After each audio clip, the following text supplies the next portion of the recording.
ফুটপাত দখলমুক্ত করার বিশেষ বিজ্ঞপ্তি।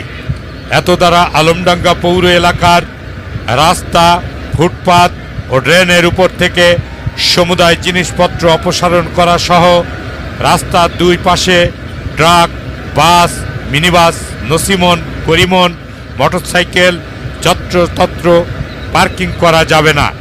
এছাড়া রাস্তার উপর থেকে নির্মাণ সামগ্রী যেমন রড, সিমেন্ট, ইট, বালি, শাটারিংয়ের মালামাল ইত্যাদি সামগ্রী জরুরি ভিত্তিতে অপসারণ করার জন্য নির্দেশ দেওয়া হলো।